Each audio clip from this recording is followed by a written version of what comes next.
Welcome to Parties Extra. I'm Helen Ford Wallace, and our sponsor is Party Galaxy.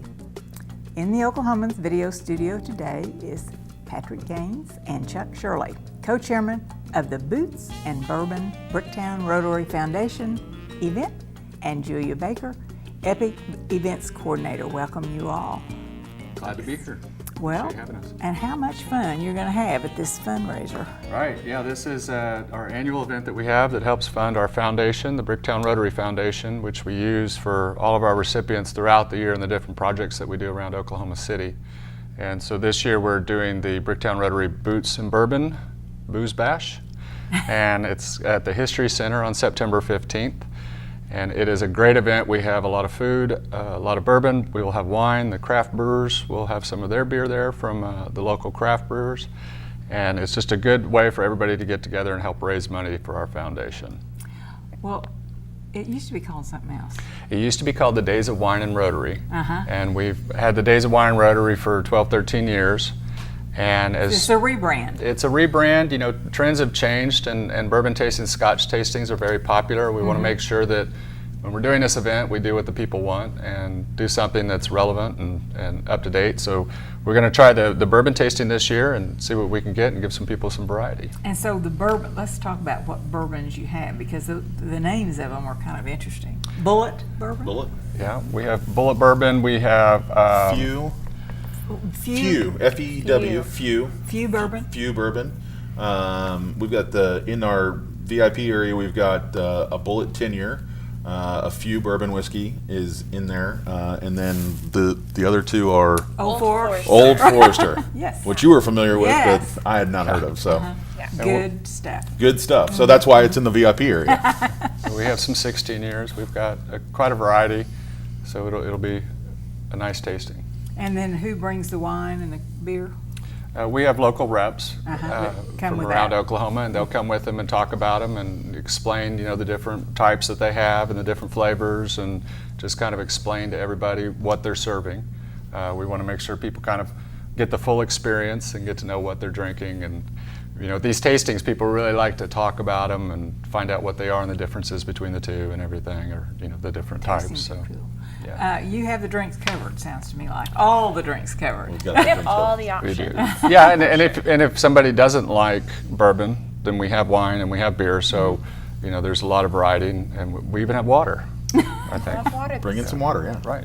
Well, and you have food. And great food. Yes. So what else? Tell us about the food. Yeah, we've got great food from Mickey Mantle's, the Mantle, Broadway 10. Tell me about the sushi one. I got to look at it. Yuzo sushi. Yuzo sushi. I say that wrong every time.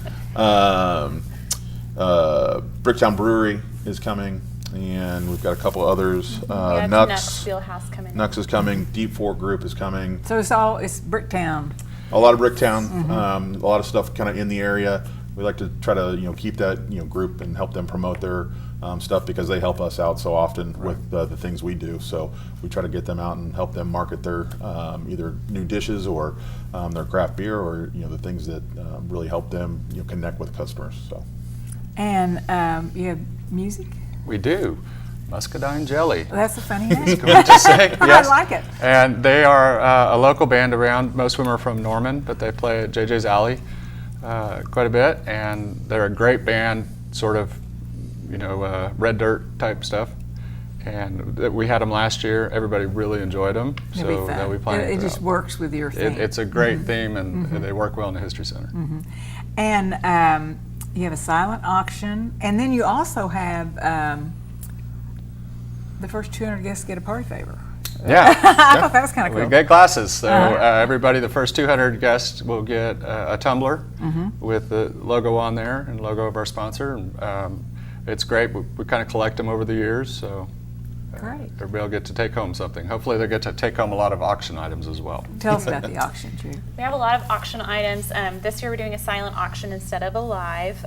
We have a trip to Costa Rica planned. We also have a lot of bourbon tours and beer tours and things of that nature. Oh, good. Yeah. So Sporting events, just different items that we have and that we've kind of collected from around this area too, that people have given to us to, again, try to keep it local. that's awesome. Well, and you all support local charities, or you support your foundation that supports local charities? Foundation is the one that supports our local charities, and then we also will team up with our district, 5750 and Rotary International, to be able to do larger grant programs that we can do. International programs, whether it's digging water wells in different parts of the world. We set up a hospital in Tecate, Mexico years ago to help people with cleft palate reconstruction, and we would go down there every year with a team of surgeons and do that. And then locally we have charities that we support and help them out any way we can, the Alzheimer's Association, Prader-Willi, different groups like that. Well, so what do we wear, you all, to this event? You want to break out your Stetson hat and bring your boots. That's going to be probably the most popular wear at Well, the boots event. and bourbon, yeah. Yeah. Boots and bourbon. Bring out your So what are Western you wear. going to wear? I'll have my boots on. I'll probably dust off my Stetson. We'll have to see. Maybe a bolo tie. Oh, there you go. Julie? I have no idea yet. I still have to go shopping. Yeah. We'll get you some spurs. Yeah, I think Patrick took my idea. I mean, you got to do a bolo tie and a belt buckle, and if I can find a A hat that really fits this hat. big buckle. A really big buckle, absolutely. The hubcap That's how to buckle. do A it. hubcap buckle, absolutely. Okay, and so you do have sponsors, Yes. and you do have this VIP party. We do have So, VIP talk about access. that. Okay. The VIP group gets to come in 30 minutes earlier, and so they get to kind of select. They get to see the selection before everyone else and get in and essentially beat the rush. But they've also got a special area for themselves that is exclusive, and that's where again they get the exclusive VIP bourbons, which was the Bullet 10-year, the Few, and the Old Forester. Old Forester back there, and then as well as the Mickey Mantle's exclusive VIP food as well. So they get that. They get that area, then they get everything else that's included in the general admission. So you sell, those are your sponsors, and those are your VIP tickets. Okay, so where do you get tickets, and is there a website or? Yes. You want to go to tinyurl.com/boots and bourbon. Okay. That'll take you And how straight much to our are the Eventbrite link. tickets? Tickets are $65 for general admission, and VIP is $90. $90. And you can also search Bricktown Rotary Boots and Bourbon, and those will come up Eventbrite, our website, different places that you can access them. So easiest is Bricktown Rotary Boots and Bourbon. Can you get in at the door? You can, absolutely. So you're set up for all that. Okay, Sure. well, tell us a little bit about your Bricktown Rotary Club. We meet over at the Bricktown Brewery, and it was actually established 15 years ago, and it was established by one of our former district governors. And the thought at the time was that Rotary was sort of having a problem with attrition. You know, everybody's grandfather that was Rotarian was passing along, and we really needed to find a way to get younger people involved in civic organizations and civic duty and giving back to their community. So we tried to form a new idea for Rotary, and it was we meet at 5:30, we meet at the brewery, everybody gets 2 free beers, come in after work, and it has been great. Not only our Rotary Club, but it has become known as the Bricktown Standard across the world in Rotary International, and people have copied it and have been copying it for over a decade. Oh my gosh, you all, that's great. It's been neat. We've had new clubs here in Midtown that have been created, and the Film Row District, and they've sort of copied that and done the same thing. So it's It been just very works. good for the club. Yeah. It just works. And all of our sister clubs, we work great with them. Club 29, the Tulsa Club, those, you know, we can, Edmond, we work with all of those other clubs on our projects as well. And what are some of your projects? You have service projects, or? We have service projects that we've done. Some of them are ones that we do every single year, like the Alzheimer's Walk, we support that. As I said, Prader-Willi. We have a lot of churches and different, whether they're nursing homes or assisted living centers or whatever, around the Christmas time, we're very busy. We buy a lot of presents and a lot of just necessary everyday things that people need, and we go give them out during the Christmas holidays. And Thanksgiving, we buy meals for a lot of people. And then we have bigger projects that we do. The Warren Spahn Awards is put on in conjunction with Bricktown Rotary Club.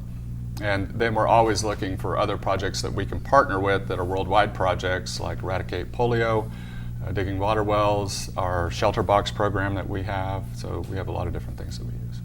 Talk a little bit about that shelter box. I think that I've never heard of that.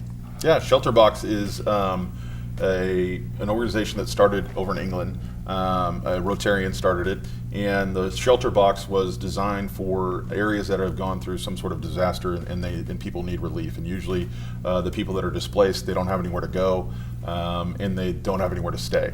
And so the gentleman that started this idea came up with, well, it's so difficult to get what would be shelter and or the essentials to people, package that all up into a box that can be mobilized and moved to those locations and could be carried if needed by one person.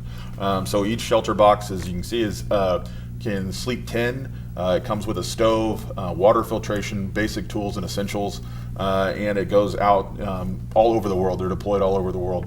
Here in 2013, when the tornado hit in Moore, shelter boxes were deployed here. They were deployed in Joplin when the tornado hit there, in New Orleans when Katrina hit. So here in the United States, locally here in Oklahoma City, they've been deployed, but they've been deployed, I believe, in 90 plus countries throughout the world.